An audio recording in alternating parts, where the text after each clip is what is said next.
My name's Dr. Kristen Cortez. I'm here from Lurie Children's Hospital giving this presentation today with Dr. Denise Thomas. We're both here kind of representing both teams from Lurie Children's Hospital. I'm on the diagnostic team, meaning that I work with diagnosing children with hearing loss and also fitting hearing aids and bone conduction hearing aids. And Denise Thomas works on our Cochlear Implant team. She's actually our Cochlear Implant coordinator. So you'll be getting kind of both perspectives from us today as we talk through this presentation. And Denise will be doing the slides for me. Dynamic duo. All right, so like I said, we're both from Lurie Children's Hospital. It's the building, our downtown hospital is the building on the left-hand side of the screen, and we are a full pediatric facility. So you can see a lot of pictures here representing different kid-friendly aspects of our hospital on the screen. And we just had our 6th anniversary, so we are a relatively new facility. We were previously known as Children's Memorial. This is our amazing audiology team, and we're a big pediatric facility, which means we have a lot of audiologists. We currently have 21 audiologists, and we are soon to be expanding to a team of 23, which is great. Also featured are some of our support staff and other professionals. We have social workers who work with us and different schedulers who help us get everything done. We provide services at the downtown main hospital that's located in Streeterville, Chicago. And we also have another facility in Chicago at Clark and Deming in Lincoln Park. It's a neighborhood of Chicago. Also, we have some outpatient facilities. So we reach out all the way from south, west, and north suburbs. So you can see Westchester is our west suburb location, New Lenox to the south, and also Northbrook and Lake Forest to the north, which helps us reach a lot more patients that way. So today, the main focus of our presentation, we know you learned a lot about hearing loss yesterday, kind of the anatomy of the ear. We're going to be touching back on that, but mainly talking about rehabilitation, including hearing aids, bone conduction processors, cochlear implants, and then we'll be touching on wireless connectivity, which is a function of all of those types of amplification that your children can take advantage of. And then we'll have time at the end for questions. Hearing aids today are a lot different than hearing aids 5, even 10 years ago. There's different types of hearing aids. They all have a digital computer chip, which is programmed based on the child or the individual's audiogram or the child or individual's hearing loss. There are features built in for background noise management to help with understanding speech when it is noisy. So that's mainly one of the main differences from an over-the-counter hearing aid or just an amplifier, is that that type of device would make all of the sounds louder, where the type of hearing aids that we dispense and we recommend for individuals with hearing loss are trying to make speech sounds louder. So kind of the target sound that is being listened for in the environment louder than the background noise, in order to help us key in on what's important and hear and communicate to the best of our abilities. And then there's also Bluetooth streaming options available with the hearing aids to allow for the use of an FM system or the use of being able to stream to an iPhone or an iPad. And the types of hearing aids you can see up here, you may see most of your children have behind the ear hearing aids, but there are also hearing aids that fit in the ear, and then there's some behind the ear different wearing options for the devices.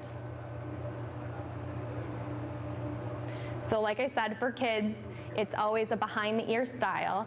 And this is mainly because the child grows, and so does their ear as they get bigger. And so the portion that fits in the ear is a soft silicone material, and that's called an earmold, so that that can expand as the child gets older, so that the hearing aid continues to fit them throughout the time that they're growing. And then, like we have in the pictures here, you can see they can blend in, or they can also be bright and fun, and you can certainly accessorize them. How hearing aids work. So a lot of you probably have a good understanding of this by now, but the microphone picks up the sound that's at the top right there, and it sends the sound to the amplifier that makes the sound louder.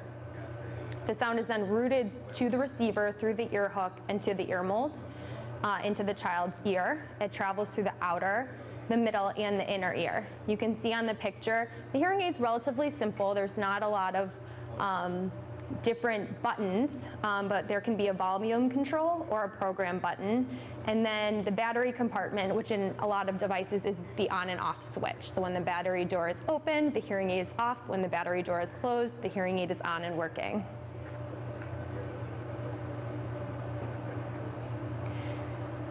And like we said before, the hearing aid sends sound into the ear from that ear mold, and it goes through the outer, middle, and inner ear.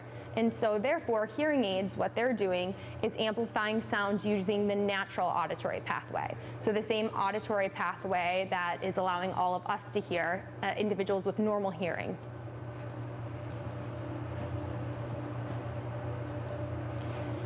The ear molds are, if you have a child who's wearing traditional behind the ear hearing aids, you've probably had to make a couple ear molds by now.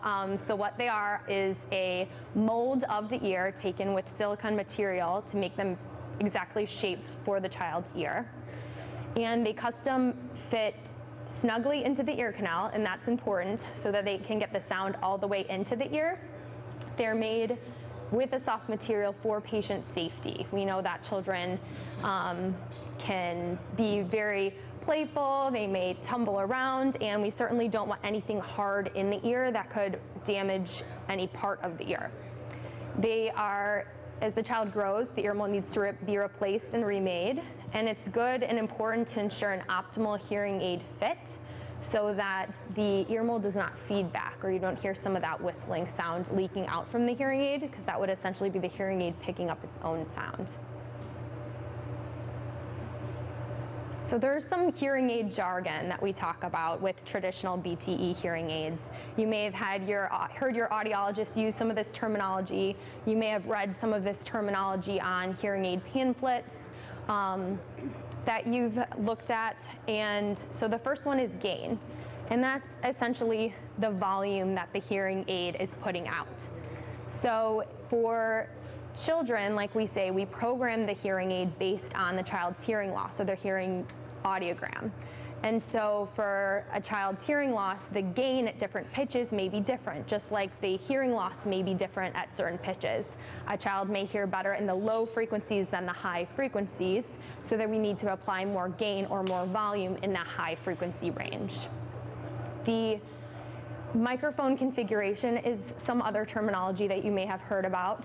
So the microphones, or the part of the hearing aid that pick up the sound, can be programmed differently.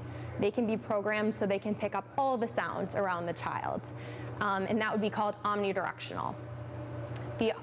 Another aspect is a directional mic, and that's where the microphone is not quite picking up everything around the child. It's maybe picking up something that's in front, assuming that the sound or speech source of most importance would be in front of the child.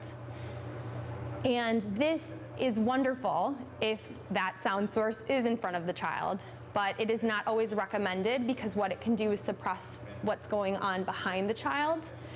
And it's not always recommended for young children because it can reduce incidental language learning. However, like we talked about before, there are the different features that we can program into the hearing devices, where there may be a time for an omnidirectional mic and then a time for a directional mic as your child gets older. Certainly in the younger population, we want to make sure they get all of that incidental learning, they get all of that volume, and they can hear what's going on all around them. Question over here. So that is something the audiologist would decide with the family for the child. Any other questions? Yeah, you would know. If for a young child, most of your children in this room are probably programmed in the omnidirectional mode, but it's certainly something to be aware of in the future if it's something that we might want to start thinking about a directional mic. So that's why we're bringing that up today. Excellent question. So more jargon. The first one here is feedback management. So we talked about before that if the ear mold's not fitting well and you hear some of that whistling, it may be because the hearing aid is picking up its own sound. So if you hear that whistling and the hearing aid is in your child's ear, we want to eliminate that as much as possible. First, so that no one is having to listen to that whistling sound, and also that we know all of the sound is getting into the child's ear where we want it to go. Multi-memory is, I just touched on that before, so it allows a choice of different feature setup for listening environment or the needs of a patient. So the option of having an omnidirectional mic and then access to a directional mic with the push of a button, or access to an FM system with the push of a button. So that's something that can be allowed. And then direct audio input and wireless streaming can be activated or deactivated based on the patient need. So the patient could access their FM system with the hearing aid, or access streaming capabilities, so the ability to stream to an iPad whenever they would like.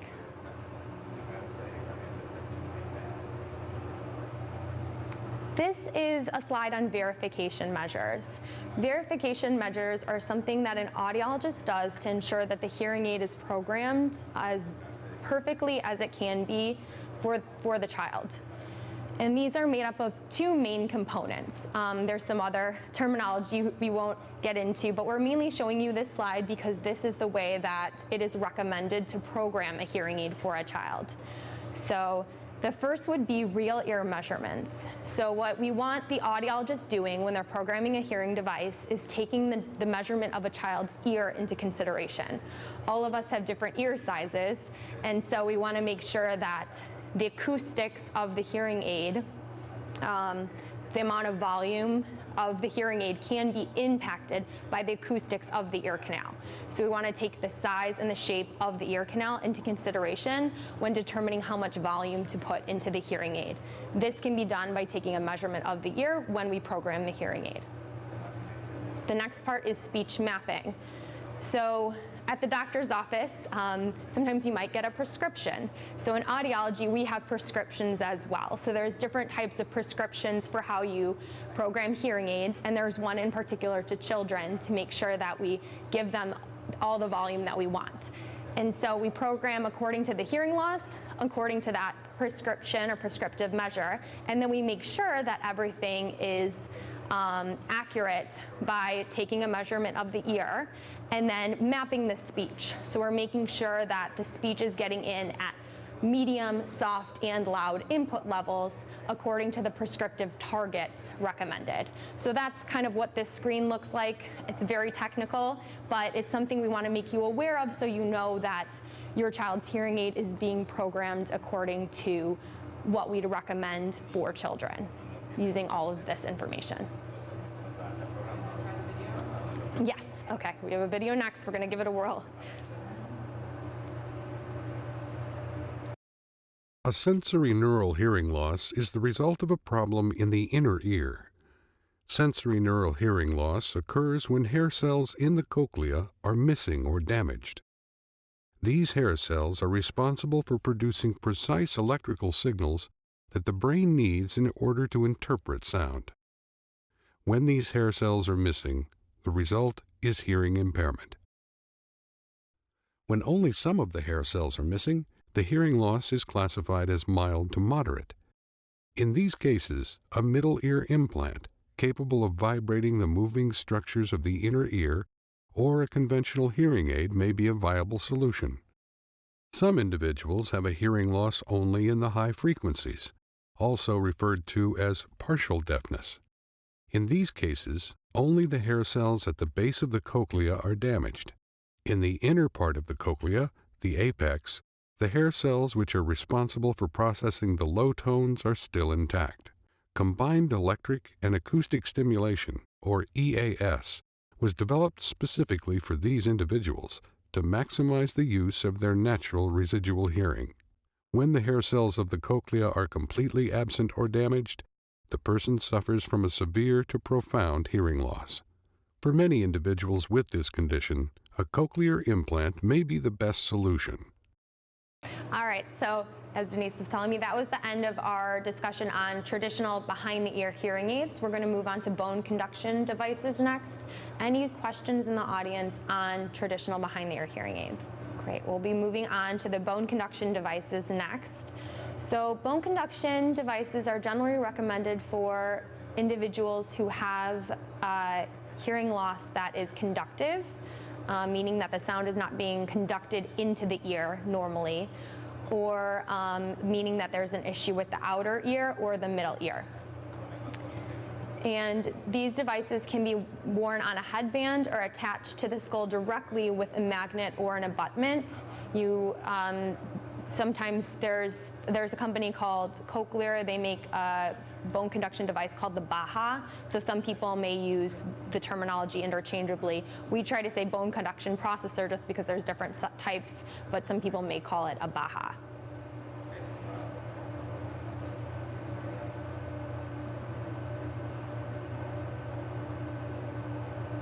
Okay, I have another little video here. Denise is getting set up. How the Cochlear Baha Attract system works.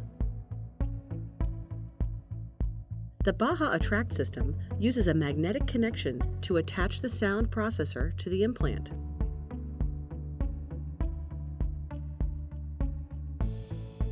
The sound processor picks up sound vibrations from the environment. The sound processor passes the sound vibrations to the attached external magnet that attracts to the internal magnet. The sound vibrations are transferred through the magnetic attachment to the small titanium implant inserted in the bone behind the ear. The sound vibrations are then sent directly through the bone to the inner ear, or cochlea, where they are converted into electrical impulses by tiny hair cells inside the cochlea. These impulses travel to the brain, allowing you to perceive sound naturally.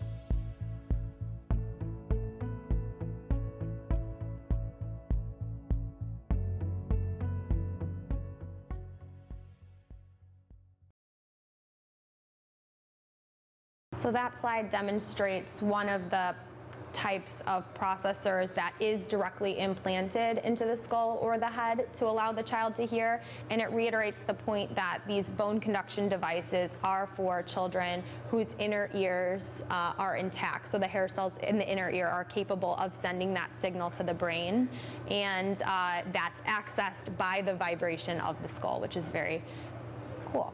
The current devices on the market are Cochlear America's Baha 5. They have different sizes of this processor. They have a power device and also a super power device. These can be fit on the soft band, and that first picture with the little girl with the bow, that's a soft band device. That's generally, at this point, kind of the starting model for young children. And the next device that has just come on the market for a wearing option is called the Sound Arc. And we'll show a picture of that in just a second, but that is something that sits kind of behind the head. So it's still almost a headband for the head, but it doesn't run all the way around the head. We'll show that in just a minute. And then the attract and the abutment.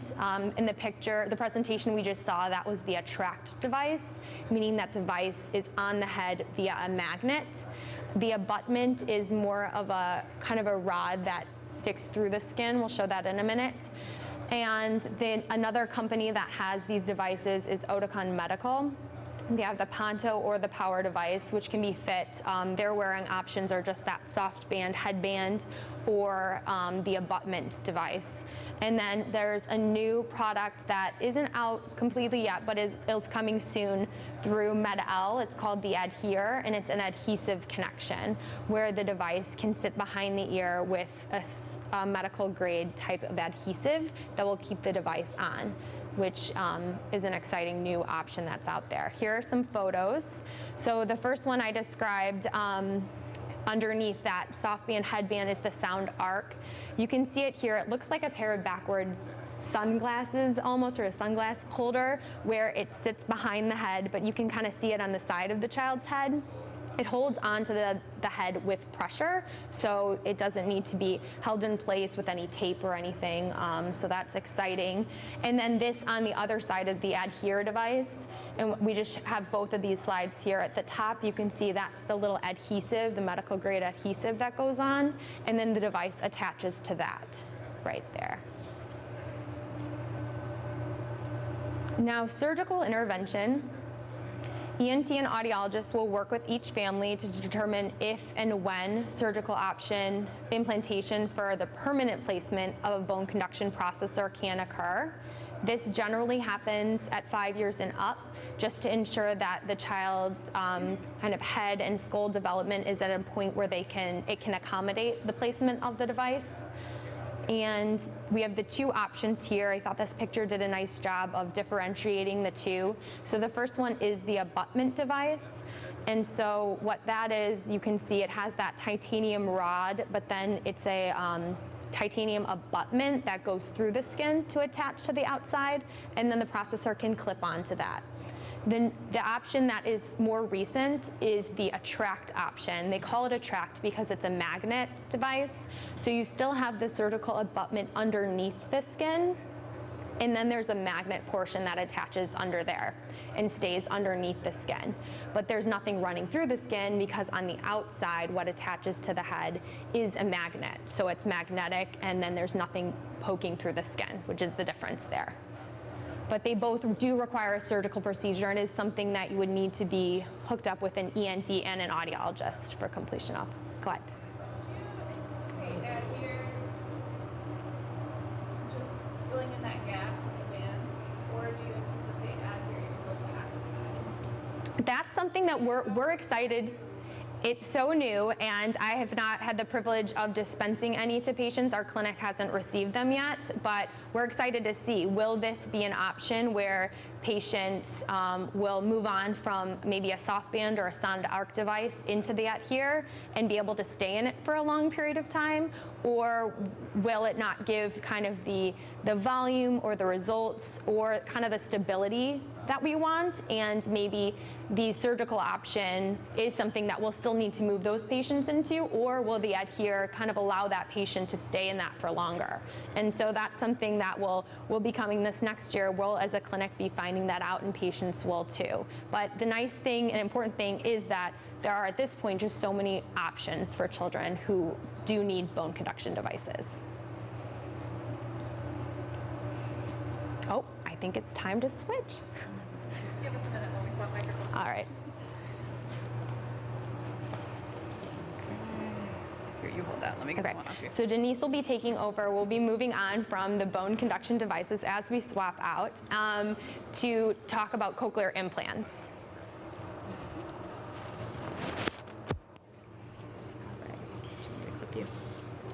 I think I'll just do it on my waist. I should be okay. Is that okay for you guys? Awesome. Okay. Oh, nope, I don't have a pocket. All right, halfway through. Okay, so I'm going to take over talking about cochlear implants, and then we'll kind of circle back and discuss connectivity for all device options at the end.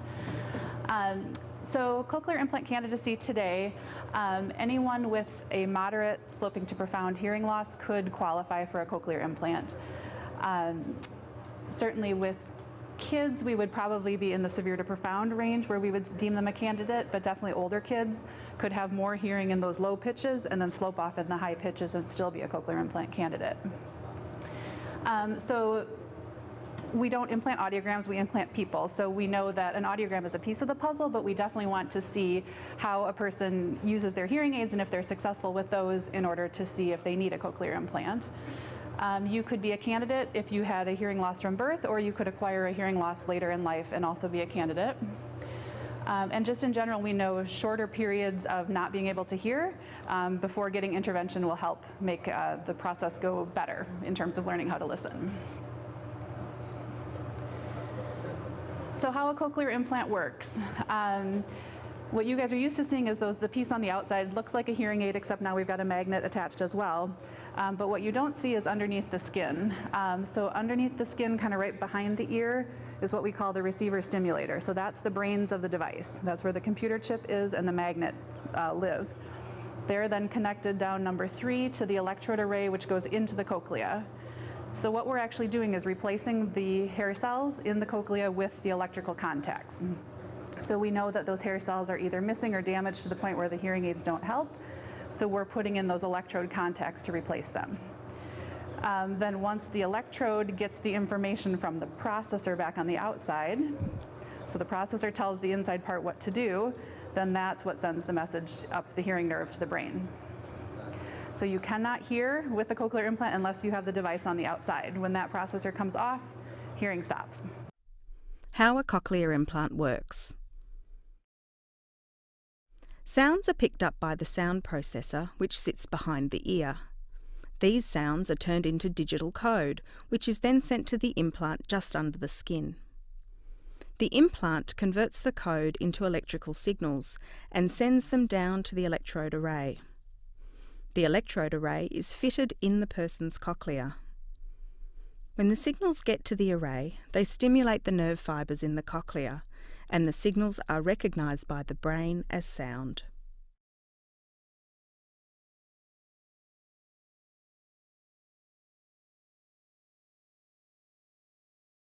All right, so there are 3 different brands of cochlear implants. We won't spend a lot of time talking about those. If you are a family who has a child who is a cochlear implant candidate, you get lots of information about the different brands, depending on what you and your surgeon and your center think would be appropriate for your child. But really, you've got behind the ear options, you've got body worn options, we've got all on the head options. There's lots of cool things going on out there. So you can see the lady in the middle is wearing one of the all-in-one processors. So that's actually the computer, the battery, the magnet, all in one piece stuck to the head. Oh, we're trying so hard. Come on, guys. The baby on the upper left is wearing that kind of traditional behind the ear setup that we're used to. We've got the cool waterproof setup. So cochlear implants have been waterproof for probably going on 5-6 years these days. So it's a little bit easier than the world of hearing aids to waterproof these things. So our kids are able to wear them in the pool, in the bath. It's pretty awesome. All right. So this is our Lurie Children's CI team. I have to brag on them. I have the privilege of getting to work with these folks every day. So we have 2 surgeons, 7 audiologists, a whole bunch of support staff, speech pathologists, social workers, a lovely group of people. So we have implanted at this point over 1,700 ears, so definitely a lot of years of experience on our team. So we're privileged to work with everybody there. Cool. So who qualifies for a cochlear implant? As we kind of talked about looking at those audiograms, we would think in that kind of moderate to profound hearing loss range. There is no lower age limit.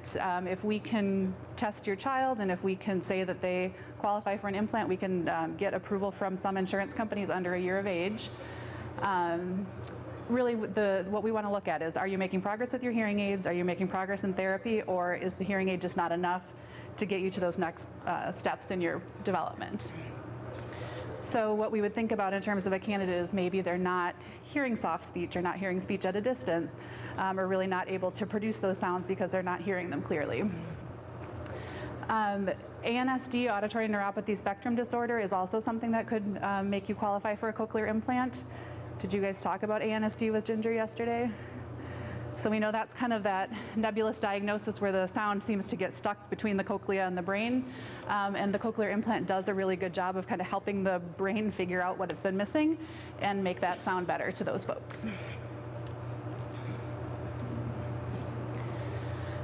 So this is a process. I think you guys are really aware of that as of this point in the week already. But this isn't a meet a surgeon one time, get a surgery and get fixed. This is something that takes time and a commitment. And so we really talk about that with our families when they come to appointments, that this is, you got to wear your hearing aids for us to know if you're a candidate.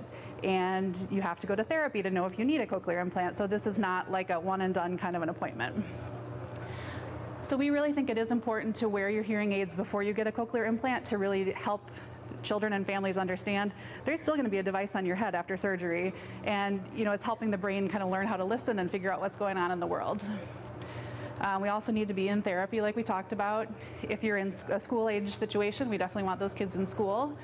You got to come to your appointments, and we talk a lot about expectations. We know a CI isn't perfect. It does not replace normal hearing, but it does a really good job of giving us back that sound in a lot of situations.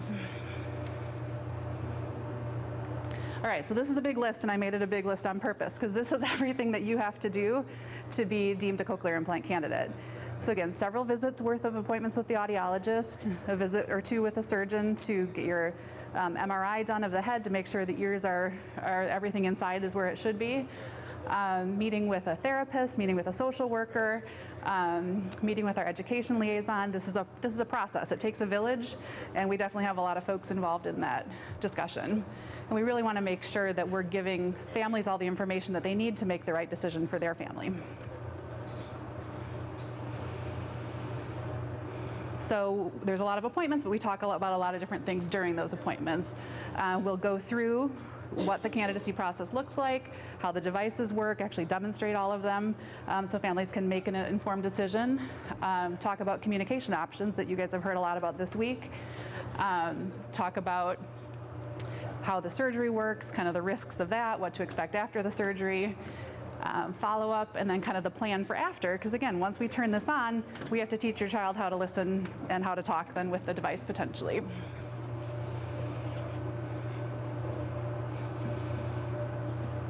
So here's some reasons that you might think about getting a cochlear implant. We know a cochlear implant can improve your awareness of sound, improve the connection with your environment, can definitely improve your ability to hear and understand language, and then for a lot of kids can then help them develop their spoken language as well. We know that folks love to listen to music with their CIs. There's a lot of research out there that says they shouldn't like music, but a lot of our kids do. They play music and love to listen to music, so we know a CI can really help with those things. And we definitely have folks who can hear really well in noise and on the phone as well.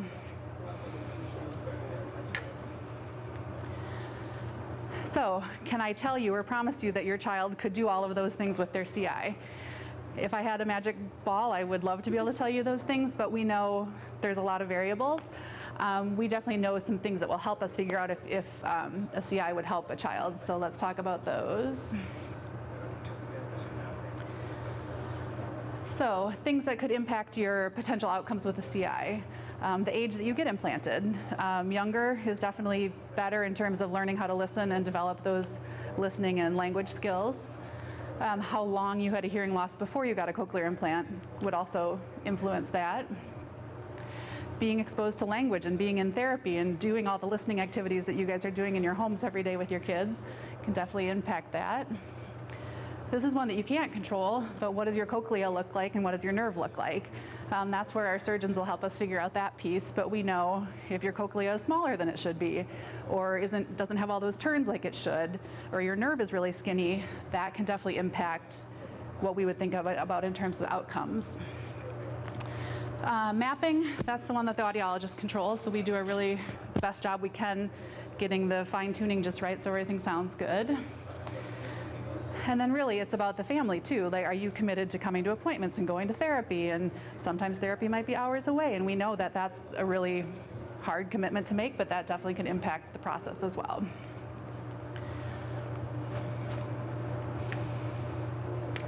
Okay, so 1 versus 2. This is usually the big discussion as well.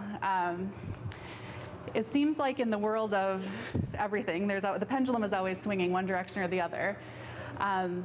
For the first 15, 20 years of cochlear implants, everybody just got one. Because really, to be honest, we weren't quite sure, is an ear going to run out of nerve? Are you going to end up not being able to stimulate an ear after a certain point, so we better save the other one?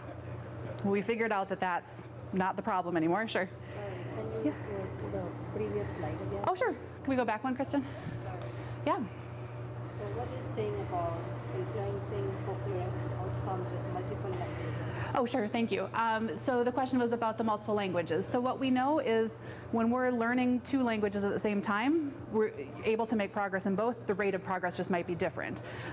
So there might be skills developing in one language that then are not yet developed in the other, and the other language might develop at different rates. So it's something to think about in terms of we're getting therapy in one or both languages, or how are we using those 2 languages to make sure they're both progressing.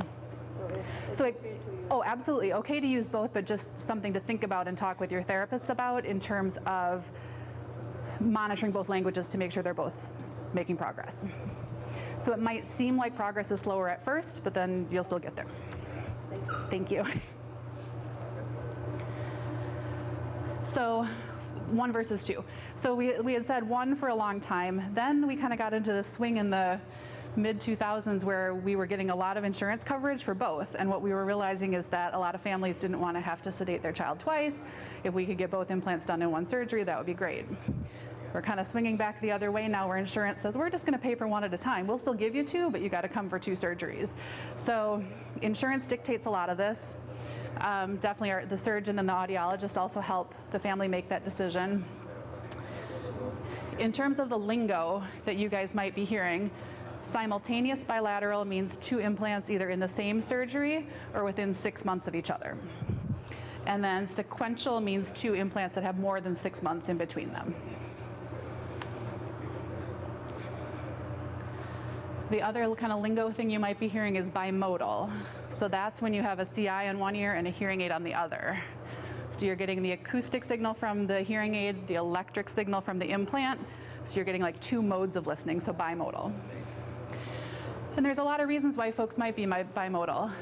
Sometimes insurance companies will only let us do 1 implant, so you keep a hearing aid on the other ear. Sometimes the hearing is good enough with the hearing aid that we don't need an implant, and you can actually kind of make use of both signals. Some folks eventually have a change in hearing, and so that hearing aid ear eventually gets worse and then needs another cochlear implant. So there's kind of lots of options out there. So I usually get lots of questions about surgery, so I added a slide this time. So CI surgery, not that bad in terms of surgeries, typically done as an outpatient, minimal blood loss, minimal pain. Usually kids are up and running around like crazy after a couple hours and ready to go home. If there is any sort of medical history that would make you need to stay overnight, we can certainly do that, but really most folks are in the door in the morning, out the door before dinner. There are usually maybe 8 to 10 stitches that go just right behind the ear, kind of where glasses would sit.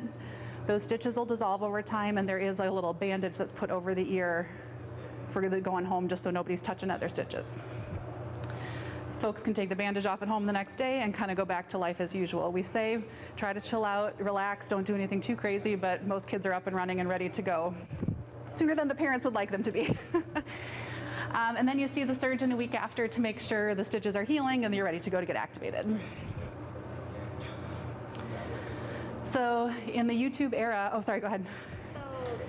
If you get a CI, is it like a one-time surgery, or as you get bigger, do you have to have it moved around? Sure, so the question was, is it a one-time surgery, or as you grow, do you have to have another surgery? So the beauty of our cochlea is it is fully formed the day you're born. So it is the right size and it is ready for an implant the day you're born, and that doesn't change. What continues to grow obviously is your head, Right. But when we think about that implant part with the electrode, there's enough slack that as your head grows, the slack kind of just expands. So you don't need to revise it or change the implant because you're growing. Good question. So that kind of activation day, you've certainly seen the YouTube videos lately. There's, Today's Show and whatever has picked some of those up where the kids or adults are hearing for the first time. So that's the initial stimulation or the activation. That's the day where you get your equipment, we activate the device you're hearing for the first time. The reactions vary. The YouTube videos are great, but that's not always what happens. Sometimes you don't react at all. I'm seeing some head nodding here. No reaction, crying, yelling, throwing, you just never know, but we know they're hearing, so that's the important thing. And then really after all that excitement, then we teach parents how to work the equipment and how to take their kid out the door with the suitcase of stuff. When you say at the early age, the better. Mm-hmm. So what age group you say is better to have a cochlear? Mm-hmm.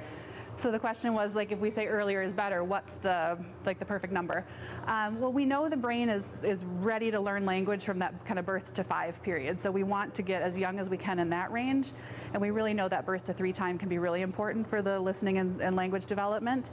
But again, we know that there's kids who are implanted after that do great, and kids implanted young that still struggle. So it's not a magic answer, but having more access to sound is better. Because for my son, he was listening, Mm-hmm. and then he lost his hearing when he was 2.5. Sure. So that's different than since we had hearing up to that point, and then so we would kind of maybe count from the time that you knew about the hearing loss till the implant as the time where he wasn't hearing as well. So that sounds like it was pretty short. Then Yeah, so that's good. You did. Thank you. Other questions about the activation? Sure. Sure, yeah, let's go for it. Okay. My son wears bilateral hearing aids right now.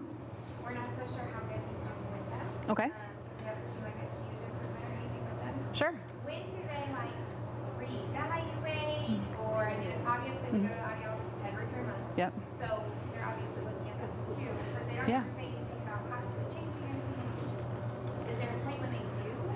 So I would typically, we're a pretty aggressive program where we would say if you're kind of at a plateau or you feel like things aren't going well for like a 2 to 3 month chunk of time, we would certainly like think to reevaluate or look at, you know, do we need more powerful hearing aids? Do we need different therapy?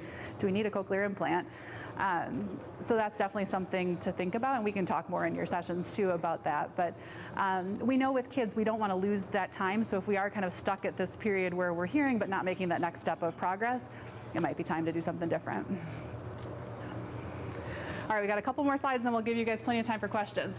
Okay, this is how many times you come to see me as an audiologist the first year after getting 1 cochlear implant. If you get 2, you come double that many times. If you're lucky enough to have a kid who can test 2 ears in 1 visit, you might get to skip a couple of those, but basically you're coming somewhere between 7 and 14 times in a year. And that's not even counting all your weekly therapies and your trips to the other doctors and whatever. So this is why we spend so much time talking beforehand, because again, this is not a quick fix. There's going to be lots of visits and we need a commitment from families to make sure that we're doing the right thing for your family.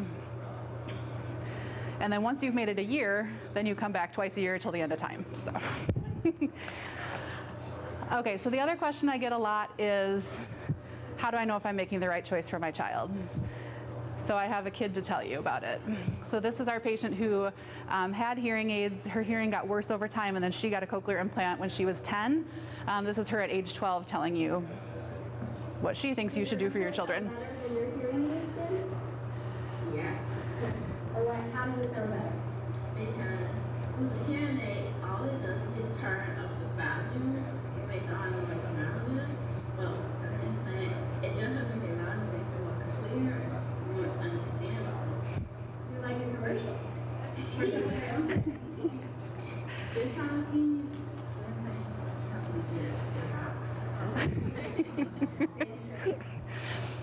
There you go. Implant, oh, this is our other, Dr. Young, our surgeon, got this from a brain researcher at a meeting she was at recently. And we just thought this was a great summary. So this is not my cochlear implant. This is my brain development device. This is my key to whispering secrets with friends, enjoying music, and listening to my teachers. This is my ticket to participation in a wider world. So again, it's an amazing technology, but it's just a window into the brain and the world. CI-related questions before we jump into wireless stuff. More about what that mapping means. Yeah, so I was trying to think if I could pull up the software without violating HIPAA, and I can't. So a map is basically, for each cochlear implant manufacturer, there's different electrodes and different features that we can manipulate. So the map for every child is unique to them. And so what we try to figure out is what's the softest sound you hear with your implant, what's the loudest sound that's comfortable to you with your implant, and we fit the whole world in between. And so there might be other parameters that we adjust in terms of, like Kristen was talking about, directional microphones and things like that, but really your map is what your nerve and your brain need to hear. And that could be different between ears, and it can be different from age 3 to age 10, but it's really just the electric programming that I do to make the implant work for your child. Is it uncomfortable child? Are you like checking to see how long, like, Yep. really? Oh, no. So what we want to do is, so my dream patient is about 10 to 12 years old, and they can sit and tell me like exactly what things sound like. But so what we ask is, when we play a sound to them, what is totally comfortable, where you could listen to the sound all day, not going to give you a headache, it doesn't make you jump out of your chair, but we want to find like audible but comfortable. And so then that way we know we can give you the distinction of a whisper to a yell and be comfortable in between. Yeah, so we never program to the point of tears or pain or anything like that. We definitely want to find a comfortable level in the middle.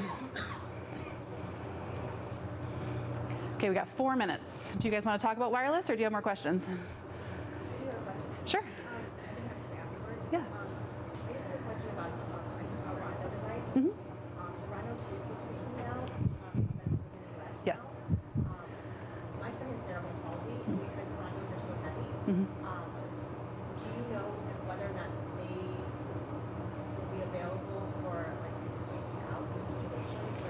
That's a great question. These are lighter and they're Yeah. rechargeable and all of that. All in one, yep. It's a lot easier for them to stay on and put them on. Exactly.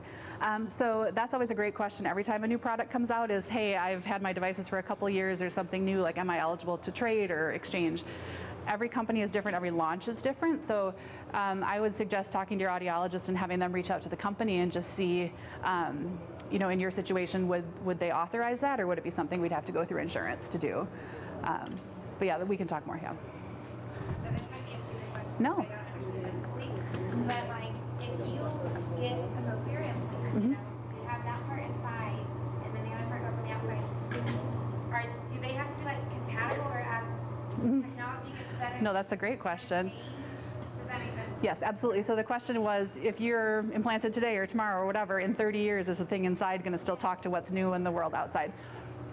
All the implant manufacturers are really committed to what they call backwards compatibility. So with whatever advances that come out in the future, still being able to talk to the devices that are in people's head today, or the devices from 10 years ago or 15 years ago.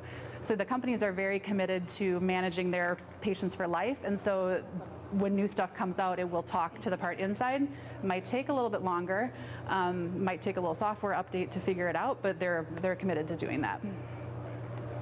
Was there another question? All right, we're going to just dangle the carrot of wireless connectivity to you guys, and then you'll hear more about that tomorrow afternoon, right? Okay, so Kristen alluded to it. I've been talking about it. We know that we're in a wireless Bluetooth world these days, so all the implants and hearing aids and bone conduction processors we've talked about today have a wireless option, whether it's active for your kid or whether you have all the stuff that goes along with it to make it work. I don't know that, but just know it's out there.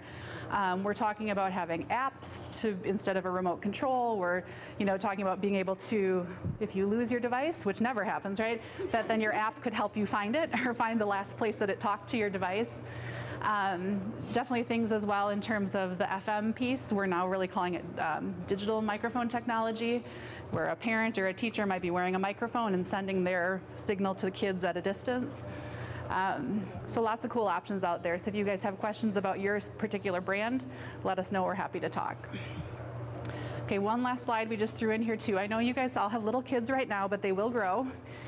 So something we get a lot of questions about too is, when I leave my child at home alone in the future, how are they going to wake themselves up, or how will they know that a smoke alarm is going off if they're not wearing their devices? Just know there's stuff out there. Again, if you want to talk about that with us, we're happy to tell you. Technology is changing all the time, so these are probably a couple years outdated at this point, but there are options for waking up, knowing that there's somebody at the door, knowing that the phone is ringing, all that good stuff. All right, we got 5 minutes left for questions. What else do we need to talk about? That's my nephew. He's adorable, so you guys get to see him.